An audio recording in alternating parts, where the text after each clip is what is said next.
Иницијативата на Касами и Села за уставни измени за унапредување на статусот на албанците тропа на заклучена врата. И политички, американскиот дипломат Метју Палмер за сите го имал истиот совет да не се комплицира процесот на уставни измени за името. И правно.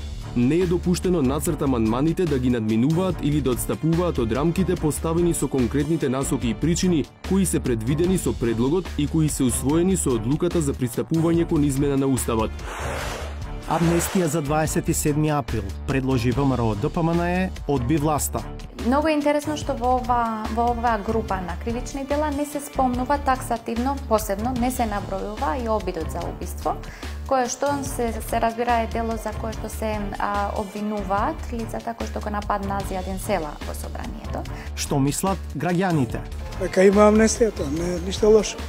Nuk mundet se nëse bëhet amnesti tradhtohet i gjithë populli. Расчистувањето на насилството во собранието услов за почеток на преговори со ЕУ.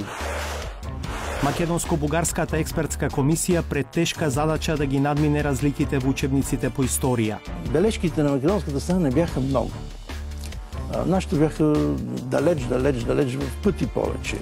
Чиј херој е Гоце Делчев? Зошто да не најдеме начин и Гоце Делчев да го славиме заеднички? Дали влезот во ЕУ ќе значи и крај за производството на домашна ракија? Какво е искуството на Бугарија? Значи лиценза се дава на којто одговаря на изисквањата.